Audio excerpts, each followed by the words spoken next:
My name is Cruz. I'm part of the class of 2009, and I'm currently in New York City studying to be a middle school English teacher.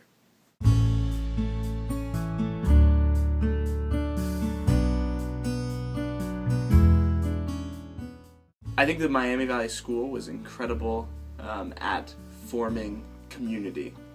I think of all those mornings, every morning, spending in the upper school commons, the same tradition of anyone can speak out, anyone can give their voice, to give an announcement, to contribute in some way. I think those kind of rituals, during the time I didn't really think of them as anything, I think it was something that I would always have to get to, or I'd be late to, let's say, but I think now looking back, that really formed those little things that happened in between classes, those things that you didn't really notice during the time, really formed a strong community, a strong bond. I think those traditions really instilled a lot of things in me now that I see using when I'm in the classroom or when I'm performing in any way. I think that confidence, that willingness to speak, to open up to other people has played a big part in my life. And I remember the announcements we'd make, these kind of big, larger-than-life announcements. I guess my favorite one, though, was when I organized with my friends goodbye to a teacher. And we all stood up on tables and did "Oh Captain, My Captain" from Dead Poets Society. And we all recited this poem. And that, to me, of standing on a table in the middle of announcements, which was kind of crazy in that way, but to be doing that in honor of a teacher that affected us so much, and for everyone else in the room to also be feeling that, and also kind of being a part of that, because that's what the feeling of morning announcements was, I think that's huge. So I'd say any hijinks that happen during morning announcements is probably going to be my favorite thing.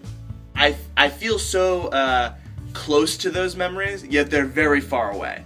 But being here, physically here, it's kind of like ghosts, you know? You kind of feel the memories walking by. You walk down the hallway and you remember these little moments you had with your friends or conversations you had with teachers. You walk into the classroom and you think of all the magic that happened in those spaces.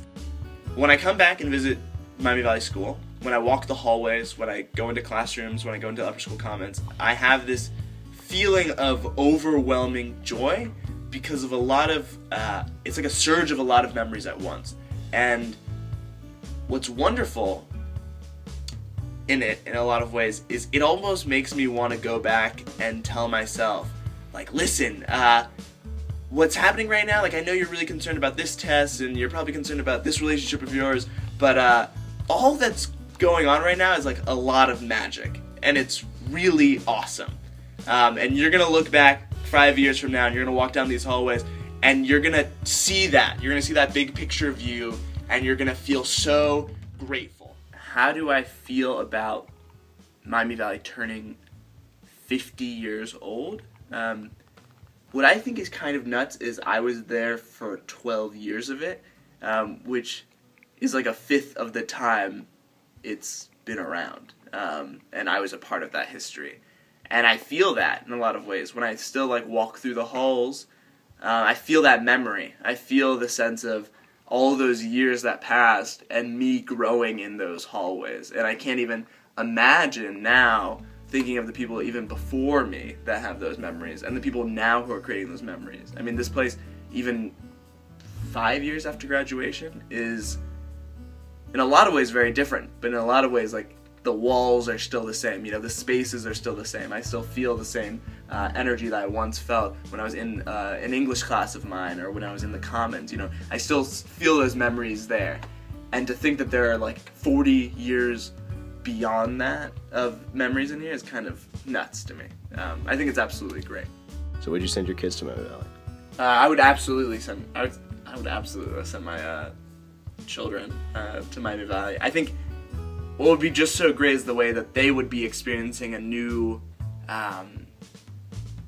they would be having their own appropriate experiences, but they would be linked to mine in the same way. You know, if they were in the lower school, I can imagine them in the kindergarten classrooms, and you know, hopefully they'd still have the kind of immersive experiences of like in 4th grade going outside and having the astronomy sleepover, or going to Glen Helen, things like that, where I could definitely relate to, but let them have their own kind of growth in that. But all I can know is that that magic's happening during those times, and that's like the kind of trust I'm gonna have.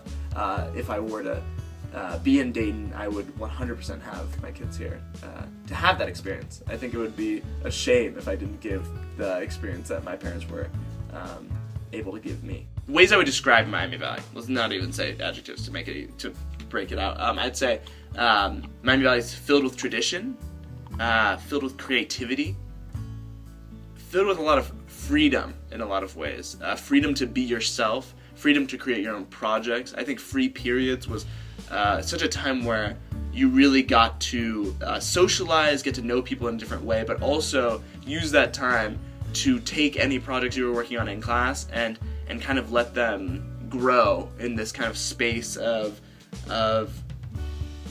free time, but also kind of rest, which I think is really important. I'd also describe this place as very vibrant. There's a lot of characters, and there's a lot of everyone knows each other quite well. So you know, teachers become characters to you. They become these kind of larger than life figures.